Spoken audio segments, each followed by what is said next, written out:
Hello ചങ്ങായിമാരെ, ഒരു ചെറിയ വീഡിയോ ആണ്. വേറെ ഒന്നുമില്ല, ബെൽറ്റ് ഡ്രൈവ് ആണോ അതോ ചെയിൻ ഡ്രൈവ് ആണോ നല്ലതെന്നുള്ളതാണ്. കാരണം എൻ്റെ വണ്ടി ഇപ്പോൾ ഏകദേശം 32,500 കിലോമീറ്റർ ഓടി. ഞാൻ ഓൾറെഡി ഒരു 15,000-20,000 കിലോമീറ്ററിനിടയിൽ ഞാനൊരു പ്രാവശ്യം ചെയിൻ സ്പോക്കറ്റ് മാറിയിട്ടുണ്ടായിരുന്നു. ഇപ്പോൾ എൻ്റെ രണ്ടാമത് മാറേണ്ട സമയമായി. ഏറിപ്പോൾ ഒരു 1,000-1,500 കിലോമീറ്ററോടെ എനിക്ക് എൻ്റെ ചെയിനിൽ കിട്ടുള്ളൂ.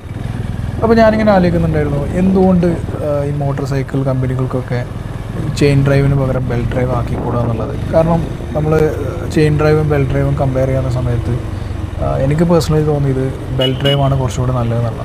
കാരണം ഒന്ന്, നമ്മളെ വൈബ്രേഷനും സൗണ്ടും കാര്യങ്ങളൊക്കെ കുറയും, പിന്നെ വണ്ടി ഒന്ന് സ്മൂത്താവും, പിന്നെ എൻജിൻ്റെ ഫുൾ പവർ നമുക്ക് വീലിലേക്ക് കിട്ടും, ഒരു ലാഗൊന്നും ഉണ്ടാവില്ല. അങ്ങനെ ഒരുപാട് ബെനിഫിറ്റ്സ് ഉണ്ട് ബെൽറ്റ് ഡ്രൈവിൽ. ചെയിൻ ഡ്രൈവിനെ അപേക്ഷിച്ച് നോക്കുമ്പോൾ സംഭവം കോസ്റ്റ്ലിയാണ്. കാരണം നമ്മൾ ചെയിൻ സ്പോക്കറ്റ് മാറാൻ എനിക്ക് കഴിഞ്ഞ പ്രാവശ്യം വന്നത് ഏകദേശം 2,500 രൂപയുടെ ലേബർ ചാർജ് അടക്കം 2,500 രൂപയാണ്. പക്ഷേ നമ്മൾ ബെൽറ്റ് ഡ്രൈവിലേക്ക് മാറുകയാണെന്നുണ്ടെങ്കിൽ ബെൽറ്റ് ഡ്രൈവ് ഫിറ്റ് ചെയ്യാൻ ഇപ്പോൾ മാർക്കറ്റിൽ ഏകദേശം ഒരു 15,000 to 20,000 ഒരു ആവറേജ് മോഡറേറ്റ് ബ്രാൻഡുകളൊക്കെ കൊടുക്കുന്നത്. പക്ഷേ അവർ 2 വർഷത്തെ വാറണ്ടി, അതുപോലെ അൺലിമിറ്റഡ് കിലോമീറ്റേഴ്സ് വാറണ്ടി തരുന്നുണ്ട് ഈ 2 വർഷത്തിനടുക്ക്. അപ്പോൾ ഒരു കമ്പാരിസൺ നോക്കുകയാണെന്നുണ്ടെങ്കിൽ ഒരു വർഷമല്ല 1,00,000 കിലോമീറ്റർ ഓടുന്നൊരു വണ്ടിയാണെന്നുണ്ടെങ്കിൽ, നമ്മൾ ചെയിൻ ആണെന്നുണ്ടെങ്കിൽ ഒരു 350cc വണ്ടിയൊക്കെ ആണെന്നുണ്ടെങ്കിൽ എന്തായാലും ഒരു 5 പ്രാവശ്യം 6 പ്രാവശ്യം നമ്മൾ ചെയിൻ മാറ്റേണ്ടി വരും. അപ്പോൾ ഏകദേശം ഒരു 2,500 രൂപ ഒരു ആവറേജ് വെച്ച് കൂട്ടി കഴിഞ്ഞാൽ ഒരു 6 പ്രാവശ്യം ആണെന്നുണ്ടെങ്കിൽ 15,000 രൂപ 1,00,000 കിലോമീറ്ററിലേക്ക് നമുക്ക് ചെയിൻ സ്പോക്കറ്റ് മാറാൻ വേണ്ടിയിട്ട് മാത്രം വേണം.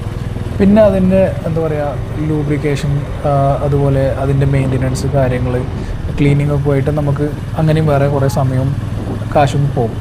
പക്ഷേ ബെൽറ്റ് ഡ്രൈവ് ആയിക്കഴിഞ്ഞാൽ ഈ 15,000 അല്ലെങ്കിൽ 20,000 ഇതിൻ്റെ ഇടയിൽ നമ്മളൊരു ബെൽറ്റ് ഡ്രൈവ് ഇട്ട് കഴിഞ്ഞാൽ മിനിമം എന്തായാലും 1,00,000 കിലോമീറ്റർ കിട്ടും. അപ്പോൾ 1,00,000 കിലോമീറ്റർ കിട്ടിക്കഴിഞ്ഞാൽ ലാഭം, അതിൻ്റെ മുകളിലേക്ക് കിട്ടിക്കഴിഞ്ഞാൽ അതിൽ നല്ല ലാഭം. പിന്നെ നമുക്ക് വണ്ടി ഒന്നും കൂടി സ്മൂത്താവും.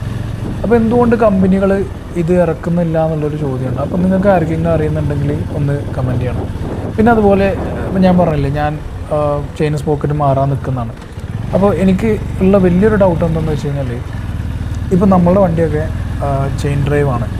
അപ്പോൾ നമ്മൾ ബെൽറ്റ് ഡ്രൈവിലേക്ക് കൺവേർട്ട് ചെയ്ത് കഴിഞ്ഞാൽ അത് ഇൻഷുറൻസിനെ ബാധിക്കുമോ എന്നുള്ളതാണ്. നാളെ എന്തെങ്കിലും വണ്ടിക്ക് എന്തെങ്കിലും സംഭവിച്ചു കഴിഞ്ഞാൽ അവന്മാർ ഈ പേരും പറഞ്ഞ് ഇൻഷുറൻസ് റിജക്റ്റ് ആക്കുമോ എന്നുള്ളൊരു സംശയം എനിക്കുണ്ട്. അപ്പോൾ ഇതിനെക്കുറിച്ച് നിങ്ങൾ ഒരുപാട് പേര് റിസർച്ച് ചെയ്തിട്ടൊക്കെ ഉണ്ടാവും. അങ്ങനെ ഉണ്ടെന്നുണ്ടെങ്കിൽ ദയവേത് വന്നിട്ട് കമൻറ്റ് ചെയ്യുക. അത് എനിക്കും എന്നെ പോലെ ഇതുപോലെ ചെയിൻ ഡ്രൈവിൻ്റെ ബെൽറ്റ് ഡ്രൈവിലേക്ക് മാറാനൊക്കെ ആഗ്രഹിക്കുന്ന ആൾക്കാർക്ക് വലിയ ഉപകാരമാവും. അപ്പോൾ ഇന്നത്തെ വീഡിയോയിൽ ഇത്രയേ ഉള്ളൂ. Thank you.